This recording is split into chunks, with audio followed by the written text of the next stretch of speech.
war must end because it is not morally justifiable. The cool voice of reason in the disturbing tumult of those times.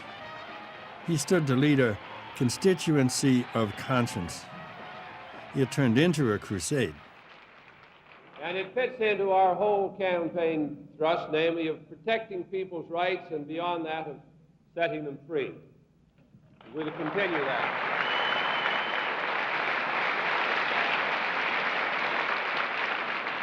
We'll go on in great things and also in small things to demonstrate our continued belief that there is a certain power in human reason, which is really the only instrument we have with which we can give some direction to life and history.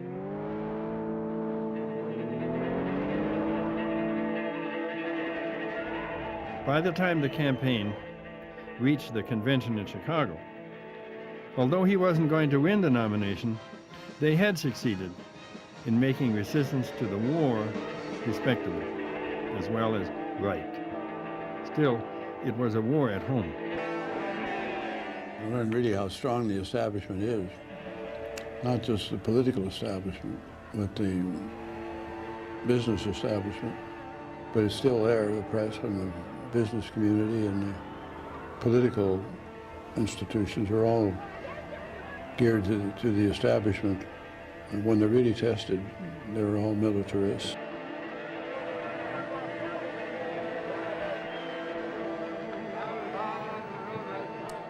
Welcome once again to the Radical Imagination. I'm your host, Jim Vrettos, and I'm a sociologist at John Jay College here in New York. America and the Democratic Party again stands at a crossroads of an awakening sense of purpose, an imaginative possibility, of progressive revolution, change in the face of profound threats to ordinary people and the environment under the Trump administration and its far-right agenda. In 1968, progressive and establishment visions played themselves out in the Democratic presidential campaigns of Eugene McCarthy, Bobby Kennedy, George McGovern, and Hubert Humphrey, under the backdrop of intense civil rights unrest and anti-war struggles and protests in the street. Kennedy was assassinated in June after winning the California primary. Humphrey's establishment organization proved too strong for McCarthy and his anti-war campaign, which was split after the late entrance of McGovern. Despite winning the popular vote, McCarthy lost to Humphrey at the convention amidst protests and riots. Republican Richard Nixon defeated Humphrey and won the election. He attempted and did roll back civil rights gains and achievements through a new war on drugs and through the beginnings of a mass incarceration state. He sabotaged and scuttled a 1968 peace initiative to end the Vietnam War, effectively encouraging its continuation until its eventual end in mid-1975. On September 8th to the 10th, people from around the country will gather in Washington, D.C. to strategize on what it will take to defeat the right-wing and neo-fascist militaristic forces in this country today and build a powerful alternative. They'll be attempting to turn their struggle to achieve power that will put forth the policies that the majority of Americans seek and Bernie Sanders in particular campaigned for. The dilemma, however, has become more and more stark. The more progressive that working people become, the more disenchanted they grow with the Democratic Party, a dynamic that propels Republicans to power with disastrous consequences, as we've seen in 1968.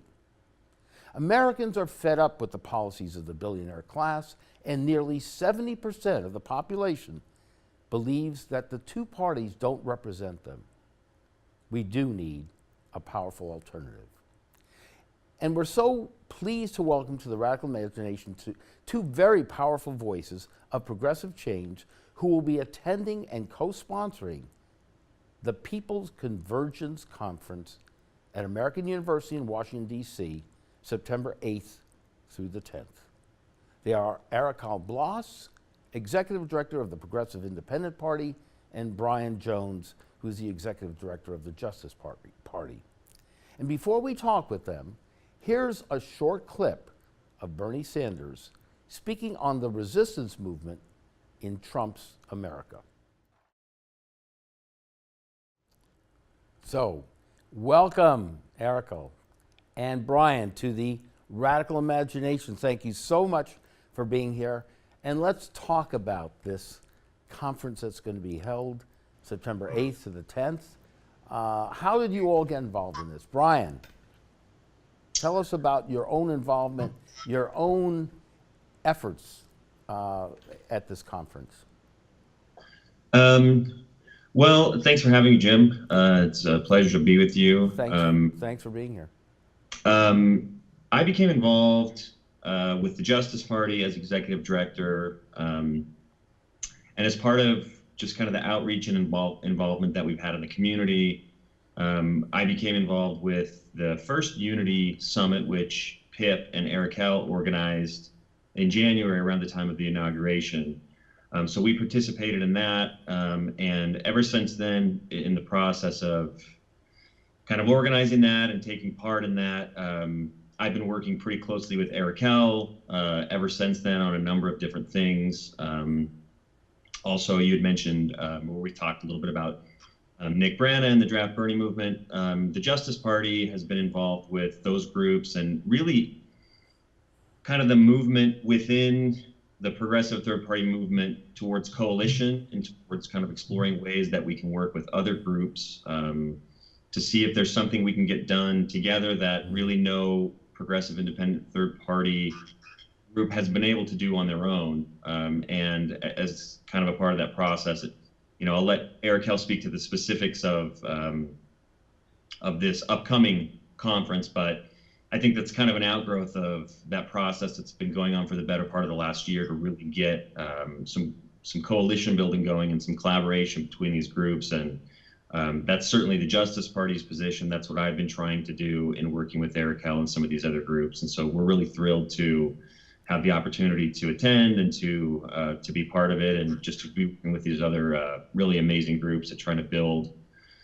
some type of coalition to get something done in this space. Right.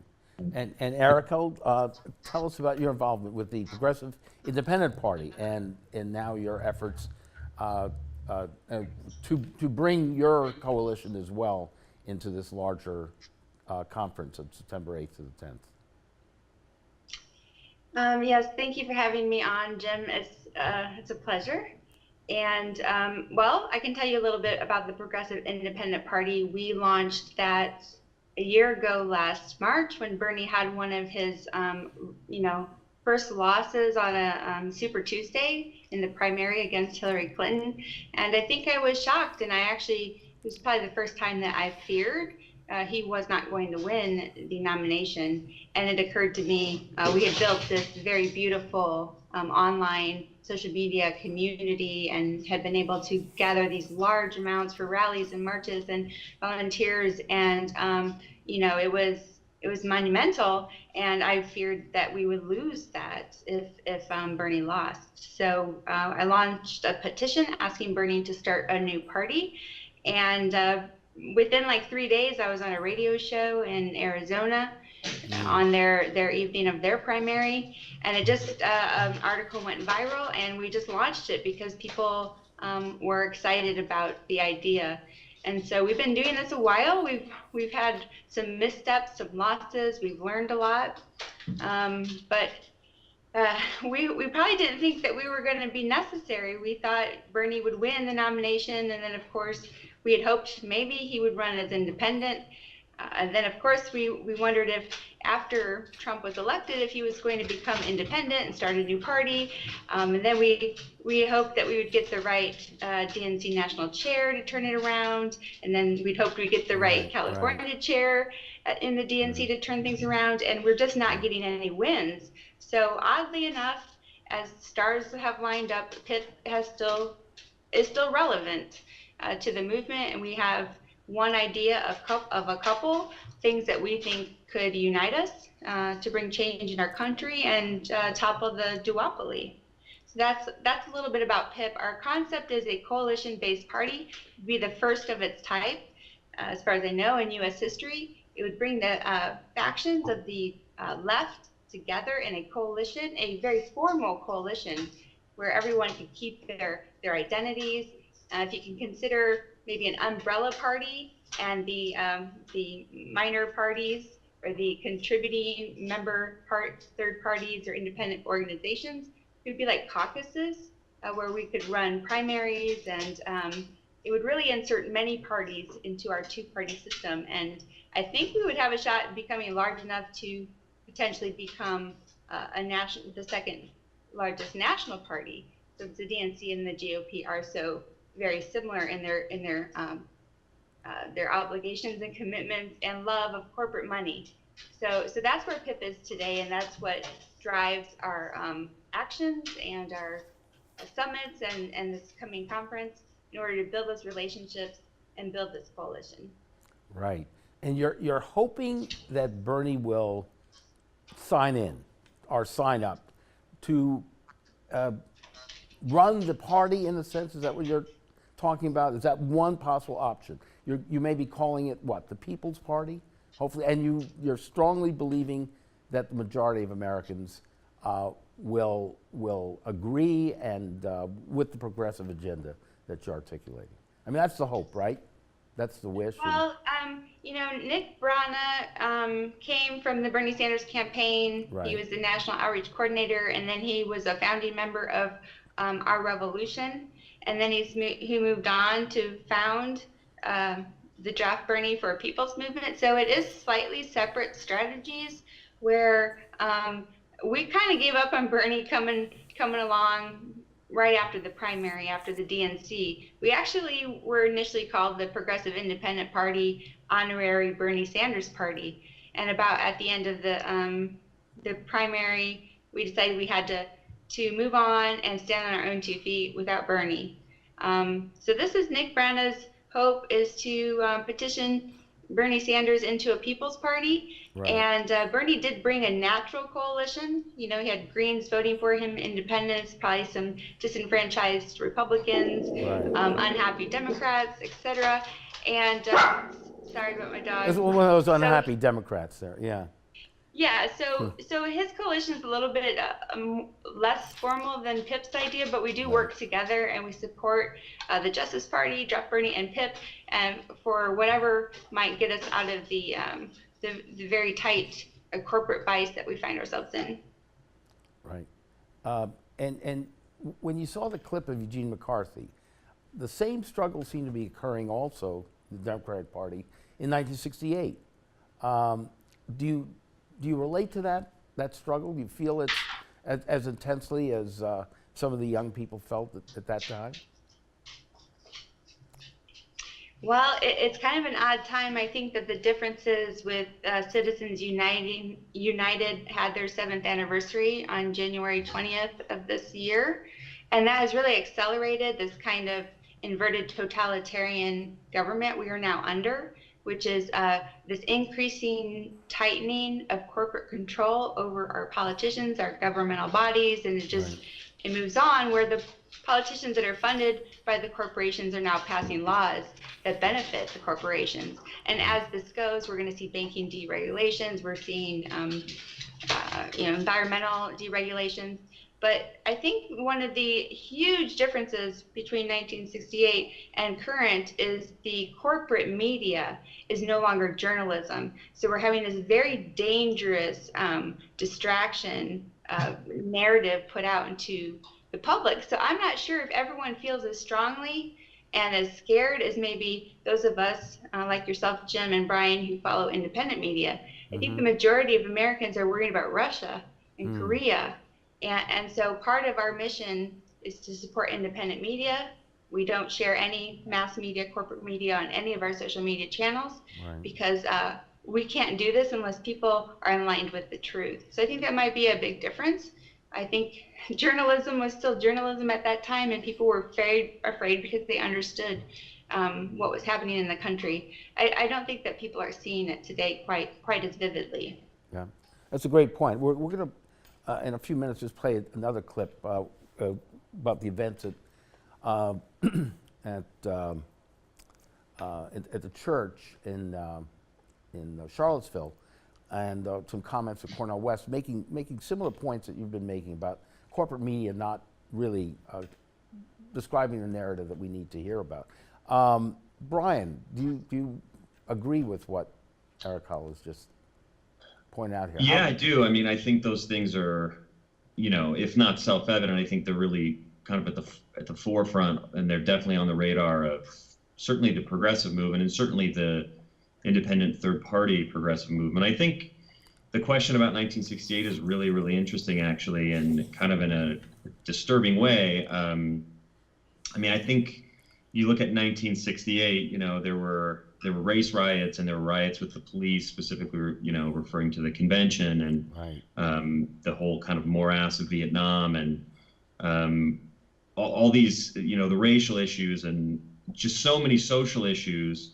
And I think I kind of grew up in a time period where, maybe it was a little bit sheltered, but I think a lot of people felt, even up until very recently, particularly with, President Obama's, election and re-election, regardless of how you might feel about the specifics of the job he did as president, I think there was somewhat of a sense that a lot of people felt like we've moved past some of those things. And here we find ourselves in 2017, and I mean, to see KKK, riots and rallies and people being killed and police in riot gear and the National Guard is just kind of astounding today. And again, to talk about what was happening in 1968 and compare it to some of those same visuals of, police in riot gear and race riots. And, here we are talking in the last couple of weeks about, amazingly, war with North Korea, Right. And so, I know things aren't exactly the same, and I think Araquel's point is really well taken about the corporatism of party politics. I think that is really, really something that I don't know how big a factor that was. 1968, you hear a lot about the social issues, but I think certainly for me, for the Justice Party, for groups like PIP and groups that are very interested in an independent third party, that's certainly one of the biggest, if not the biggest issue, is this influence of money and on our duopoly today, which is really just completely intractable and really has to be solved. If we think that our politics are a tool or a means to solving some of those other issues, like the race issues and the social issues and the military-industrial complex, we can't even get to that point unless we deal with this issue of who's really controlling our politics and who really has access and whose interests are being represented in this kind of court. Those are great points. I think, again, at the last part of that excerpt there that we played with Eugene McCarthy, he definitely did agree with what you've just been pointing out. What I'd like to do now is just play a couple of short clips from CNN, part of the corporate media here, but debate that Cornel West had in the last couple of days over what happened in Charlottesville. And Cornel, of course, will be one of the major speakers at the conference as well. So here is the debate that was on CNN just a couple days ago concerning some of the events that happened down in Charlottesville. Cornel himself was right in the middle. He was in the church there, surrounded by the neo-Nazi groups. So we're going to play that in just a second here. Nothing about. I'm just talking about David Duke and the Ku Klux Klan here, but I don't know. Honestly, I don't know David Duke. I don't believe I've ever met him. I'm pretty sure I didn't meet him, and I just don't know anything about him. So Paris, that's the candidate for president of the United States claiming he not only doesn't know anything about David Duke, but doesn't know anything about white supremacists. Right, and so if we're going to talk about facts, Anderson, we can play what he said in March of 2016, a few days later, when he disavowed David Duke. Right, but why does it take, however many days for somebody to just disavow a known racist who everybody knows who David Duke is? The guy who's running for president certainly knows who David Duke is. Well, I mean, look, not everybody, that took not 2 everybody, days for him not to everybody actually knows. say the KKK. Not everybody knows who David Duke is. President Trump. He doesn't know what white supremacists are? Anderson, I'm not, listen, Please, I didn't come on the show to go back and to talk about whether or not he knew someone or what he did not know. Okay, you brought it up, though. So no, I didn't bring up the February. I brought up March, which you cared not show. When he did disavow David Duke, and he did disavow the KKK.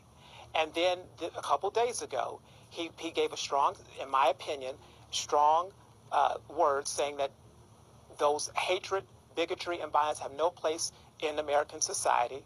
And then today, he doubled down what he said a few days ago, and then went further and talked about white supremacy, neo-Nazis, and things of that nature, which are horrific.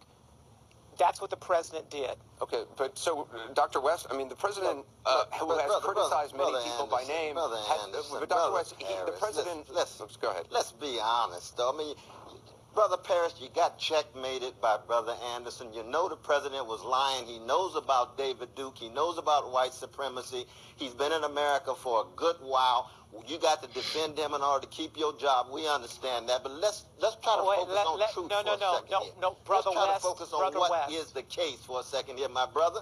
Come on, man. People have died. I knew Sister Heather.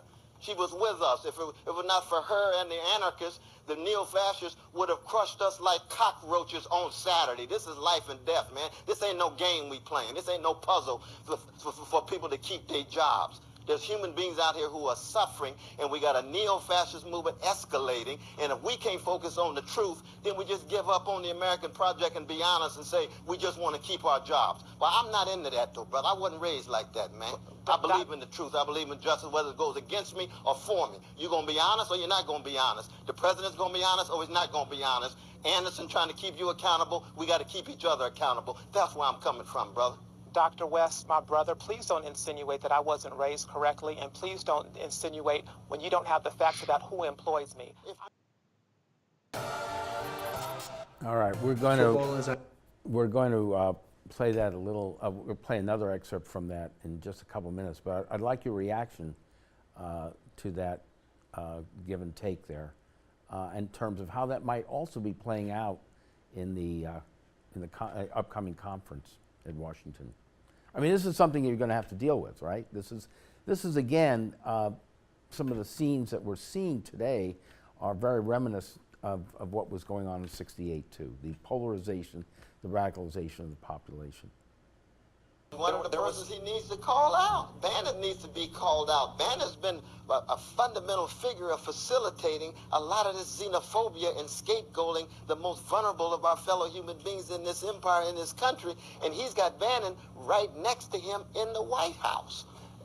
Dr. West, let me just ask you, Paris said that the president's initial statement on Saturday was correct, and one of the things the president said is that there was violence on many sides, on many sides. That's not true. It's not on our side. It was not on our side at all. Was there violence on many sides? Absolutely, it was not on our side at all.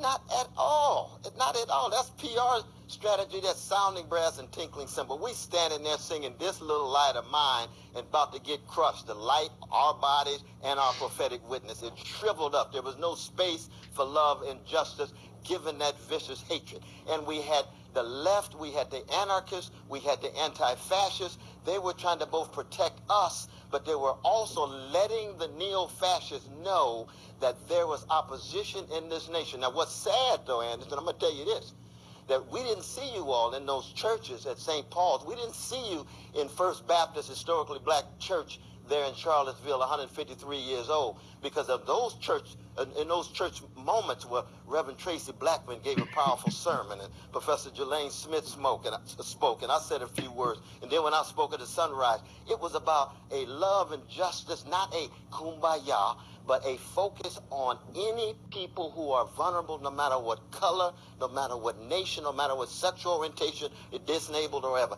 We don't get that kind of prophetic witness. Why? Because it's so hard for that to be sellable in corporate media. So all we get is just an ugly, vicious conflict, and then when the space for prophetic witness shrivels up, lo and behold, we look back and see how bad things are. There's a lot of decent people in America, but they don't have access to a space, and so they remain spectators rather than participants. Anderson, I think that's an important point. I'll be brief. There's an important point that Dr. West just made. When I turned on the television and watched, He speaks to your point about the corporate media and the craving for a new narrative. So this is backdrop to the conference, right? What do you think? Yeah, Jim, I wasn't able to hear that audio. Can you summarize that for me? Okay. Well, Brian, were you able to hear it by chance? No, I didn't either, actually. Okay, I'm very sorry. We've had, I guess, some sort of technical problem. Well, look, what Cornell was saying is basically he was there with a number of clergy, a few clergy, 20 I think was the number, surrounded by neo-Nazis who were ready to literally do them in. And they were defended by various anarchists and progressives who basically saved their lives. And so the call is very obvious that people have been so radicalized and polarized in this country and so disgusted by the inefficiency, the inability of the two-party system to represent them, that we're at this point, much as we were in 1968, this incredible need to have alternatives, and a powerful alternative, which is, again, what your conference is going to attempt to accomplish here, to open up that space, as Cornell was trying to point out, that is not there, as you point out, Araquel, at the corporate media or hardly any other place. So it just accentuates the absolute need for you all to carry on with this conference and to make it this alternative narrative and see where it goes, as you say, and what sort of political force can come out of it.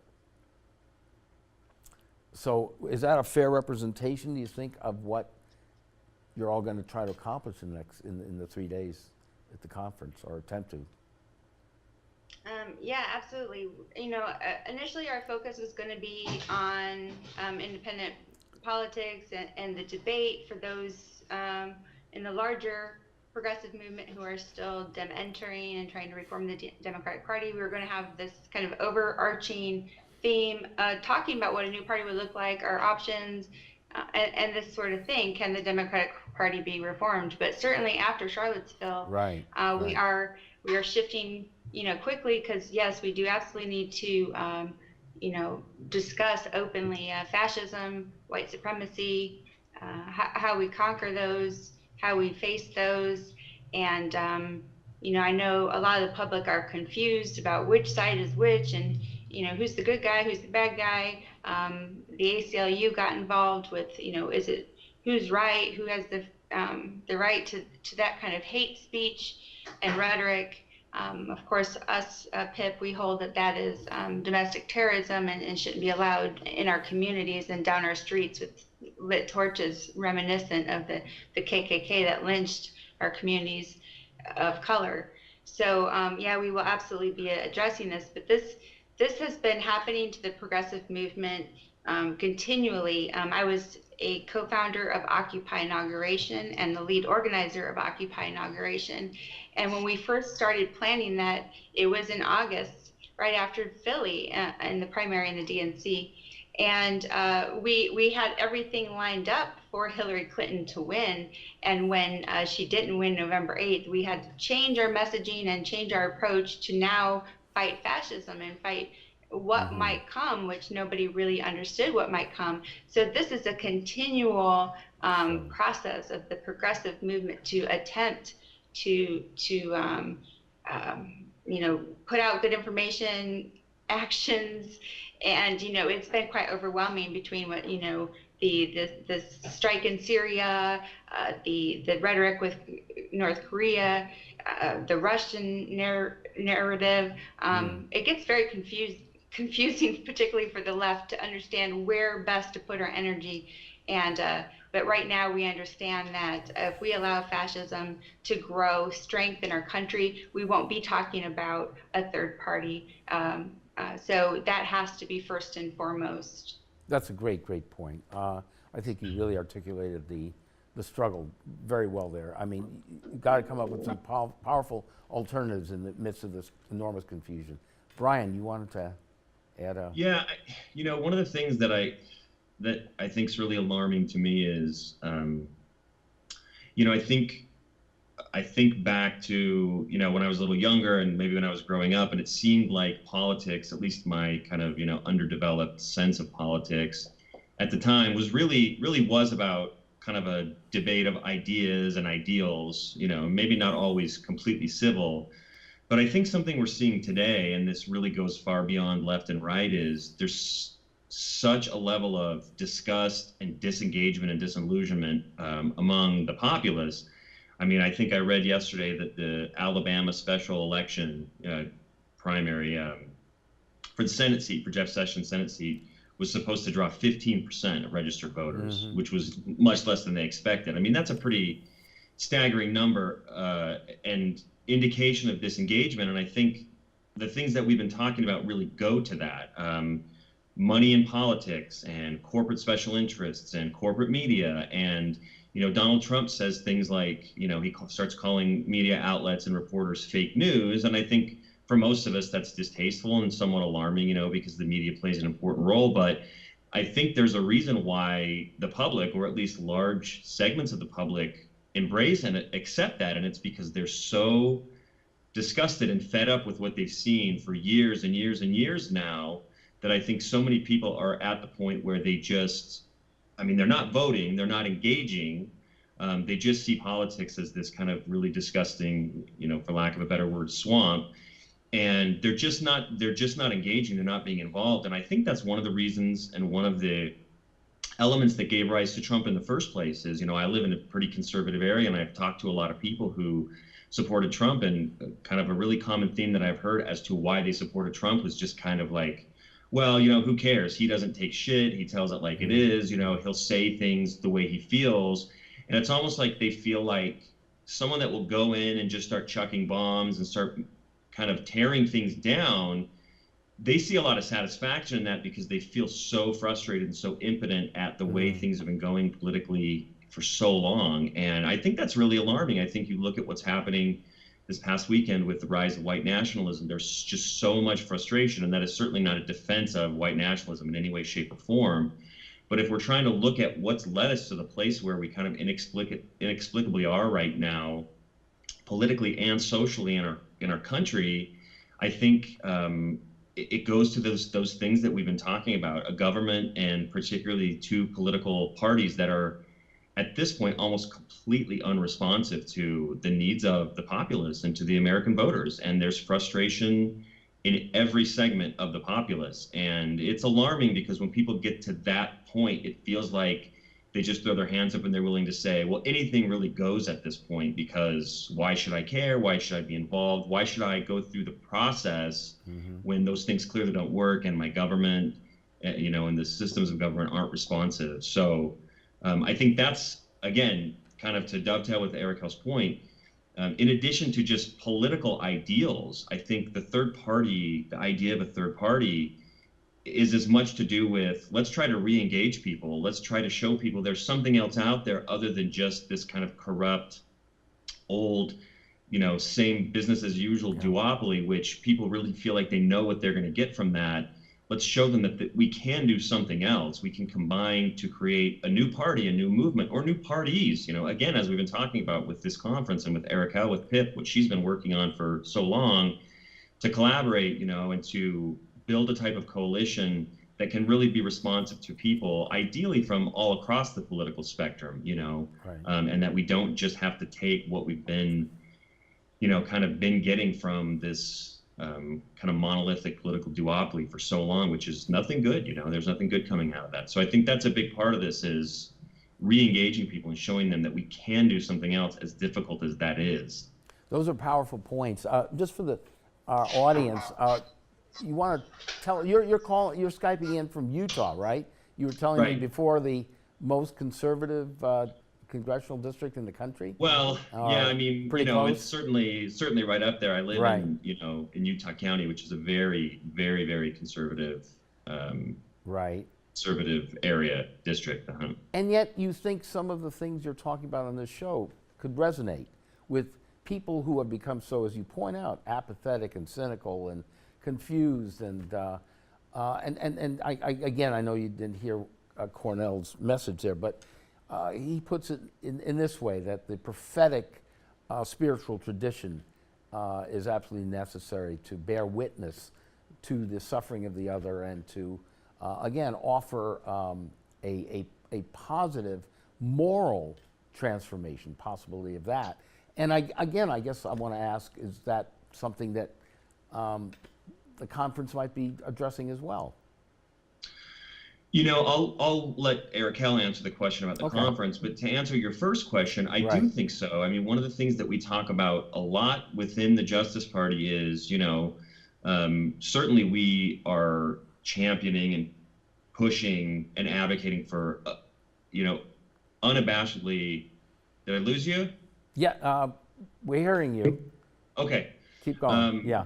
Again, unabashedly progressive ideals. But one of the things that we constantly talk about is there is so much, again, disillusionment and just a desire and a need for responsiveness to issues for people across the political spectrum. It's not just progressives that feel like they're not represented. And again, that I think goes directly to why we find ourselves with Donald Trump today. And so, yes, I think there are certain issues such as, could you pinpoint a little more of what is behind the disillusionment?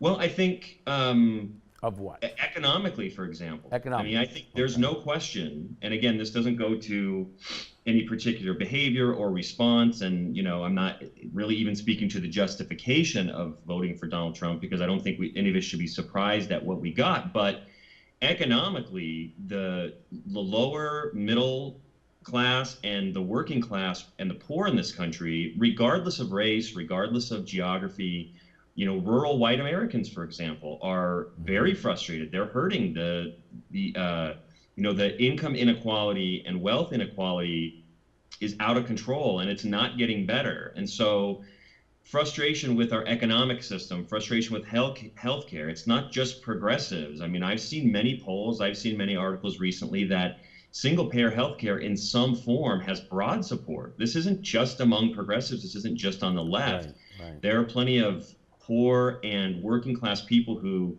can't afford to pay their healthcare. They can't afford to pay their bills. They can't afford to support their families. And so a movement or a party that responds to the inequality and the just abject unfairness and unresponsiveness of our economic system and our political system to economic issues for everyday Americans, I think that is going to resonate with everybody, or at least across, political and kind of traditional dogmatic lines and boundaries, and one of the questions is, how do you get that message out in a way that even allows certain demographics to listen to you, because there are certain preconceived ideas about progressives and liberals and things like that, and that is certainly one of the challenges.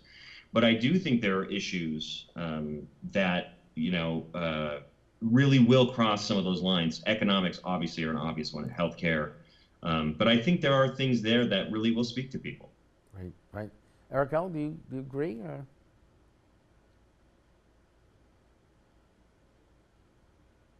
We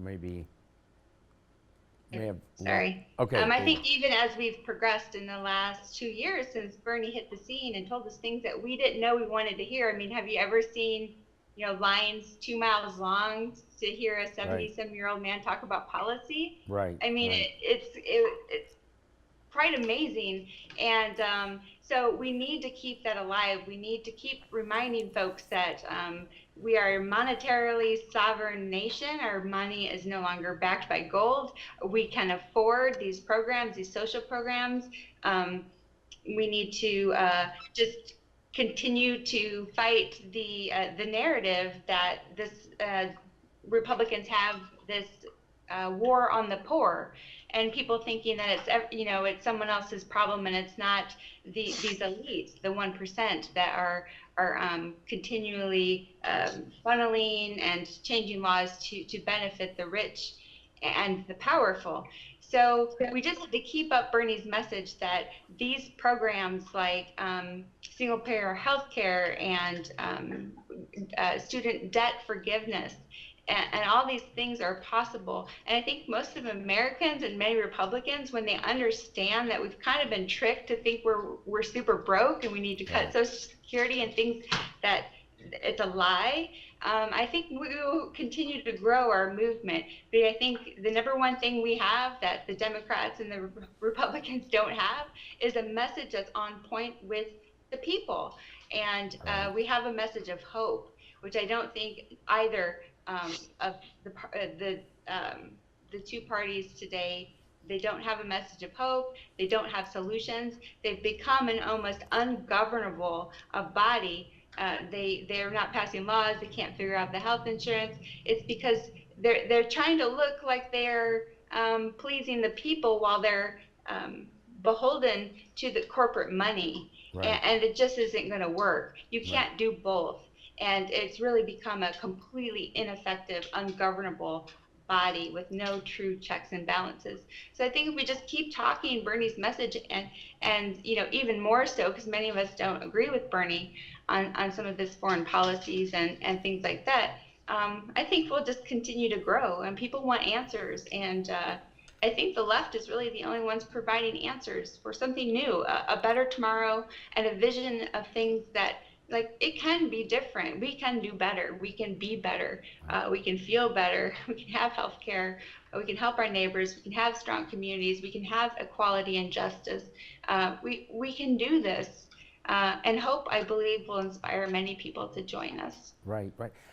Listen, Araquel, tell us how the conference is set up a little bit, because I know many in our audience are probably perhaps hearing this for the first time. They'd be interested in perhaps attending. Tell us a little bit of what is going to go on at the conference, how people can get in touch with you all and register for it and participate. Yeah, we're very excited. Like Brian mentioned, PIP had hosted the first summit right after Occupy inauguration on that Sunday, and it was an amazing, very small, because we don't have a lot of money, but we had Ralph Nader there and Dr. Jill Stein and Nick Brana and Brian here with us, and we are continuing that conversation, building relationships, building trust, open dialogue. So we have amazing guests, but the center point will be that Draft Bernie will be delivering their petition, which is over, I think it's about 45,000 signatures that they've earned, I guess. And they're going to do a rally in March over to Bernie's office and attempt to deliver those petitions directly to his office. That's Friday afternoon, right? That's going to be Friday afternoon. Okay. It'll start like 11:30, and then we'll have a plenary and a social event Friday night. I mean, it's hard to describe how excited I am. We have Dr. Cornel West is confirmed, along with Shama Sawant, the Seattle councilwoman, yes. Socialist councilwoman, and they're going to be on the debate stage for the Draft Bernie town hall, which will have also Nick and maybe more guests as we get closer. But they're going to have this very open debate on whether the Democratic Party can be reformed or not. We're going to have an independent media channel, which will have Lee Camp and Jordan Sheridan, Tim Black, Ben Dixon. We're going to have an economic panel hosted by Steve Grumpine of the Progressive, from the Real Progressives. We have amazing speakers, and I think it's imperative, just like Occupy inauguration was. This just seems lined up with the stars. It's perfectly timed at a point when the movement is struggling. We're in pain. We were watching live streams when someone got ran over by a white supremacist. That's our community as activists. And it's always healthy to come together and remember that we do have each other, and we can move forward in a meaningful way. Absolutely. I think your dog agrees with that. Tell us how to get in touch with you on all of this. What can people do to register? It's going to be held at American University in Washington? Yes, that's right. It's in American University, Washington, D.C., September 8th through September 10th. Right. And you can go visit the website at Convergence 2017.org, because it's called the People's Convergence Conference. So convergence2017.org to register and purchase your tickets. And if you want to rent a booth, if you want to reach out, if you want to...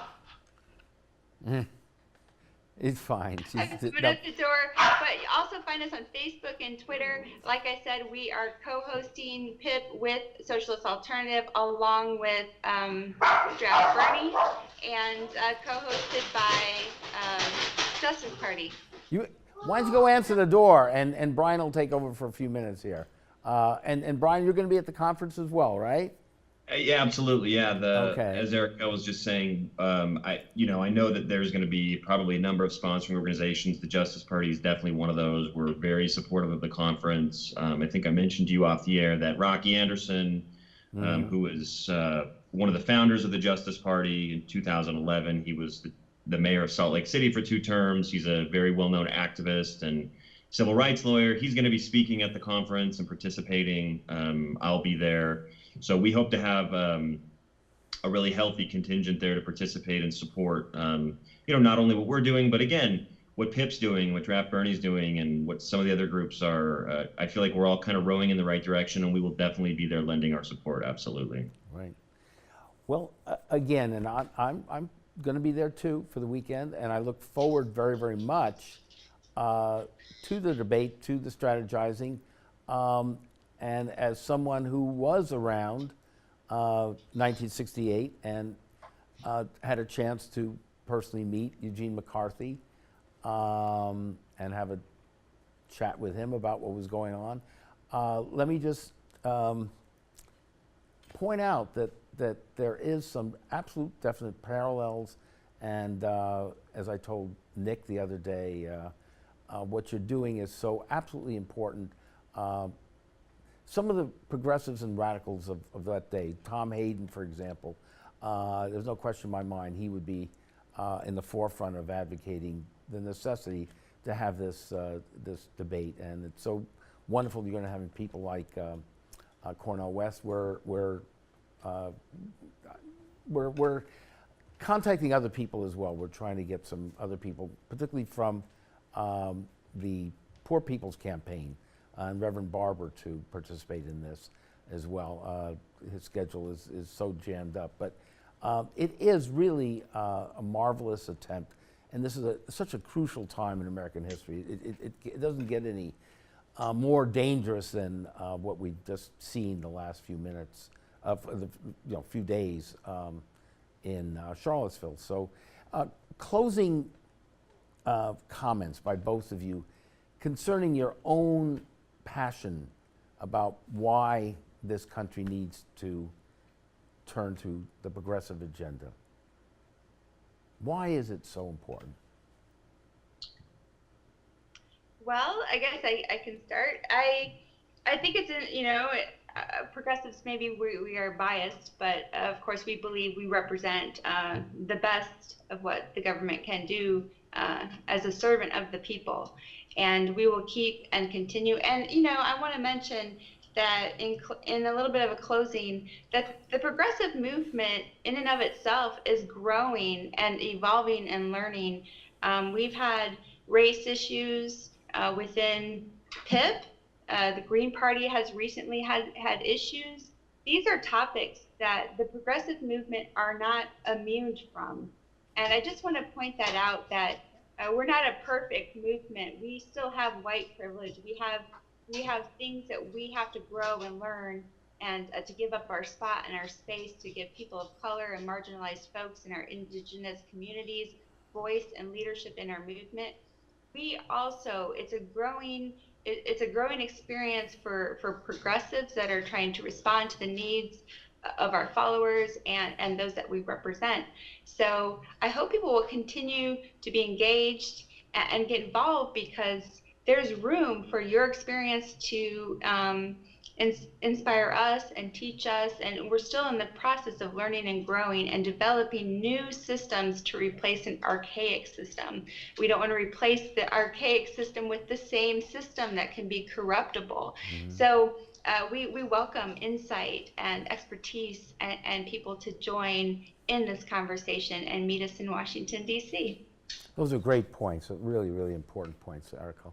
And Brian, in the minute or so that we have left, your final thoughts. I agree completely with Araquel. I mean, I think for me, it's both systemic and kind of ideological or philosophical. You know, the reason that I'm involved in progressive politics in the first place, really, I think the one word that could sum it up is just inequity, you know, and inequality. I was raised in a pretty middle-class upbringing, and I've had some experiences and seen some things of people around me that were, you know, really inequitable and unfair. And at some point I started looking and I realized, you know, oh my goodness, there are people that have been dealing with that for generations. You know, institutionally, the amount of inequality and inequity in our systems is just, it's unbelievable. And I think the progressive ideal is the ideal, and the ideology to deal with that. I think the whole kind of conservative, you know, the whole pull yourself up by your bootstraps and a prosperity gospel and you kind of deserve what you get is really something that just, I think that there's a lot of fear mongering there, and people are led to believe that people that are less well off or that are, you know, being discriminated against, that somehow that's deserved. And there's just, I think the progressive, again, ideology and ethos is really something that can account for everybody, because when we have policies and we have systems and we have parties in government that are inherently fair and equitable, it doesn't really matter, you know, what race, what gender, where you live geographically. I'm not suggesting those things don't play a part and that those things aren't important, but I'm saying I think the progressive ideal is pushing for things that are fair to everybody and that really try to lift everybody up. And I think that's something that can and hopefully will be appealing to people, you know, from every part of the political spectrum. Absolutely. Well, listen, I look forward to seeing you both at the conference. Thank you so very, very much, Araquel and Brian. And thank you all for watching us again on The Radical Imagination. This is Jim Vrettos. We'll see you again next week. I believe that he thought hate was going to be the answer and that hate is going to fix things. But he was wrong, and he will someday come to see that, I hope. And I'm sorry for the pain he will go through when he sees that. I'm sorry for the pain that he's putting his mother through right now. I'm also extremely sorry that he chose to kill my child and to injure a bunch of other people. He didn't have the right to do that. And if you watch the tapes, you can tell he had that exactly in mind. This wasn't a video game, buddy. This was real people. Okay, there are real consequences to what you did, and I'm sorry you chose to do that. You have ruined your life, and you've disturbed mine, but you took my child from me, and I'm going to be the voice that she can no longer be.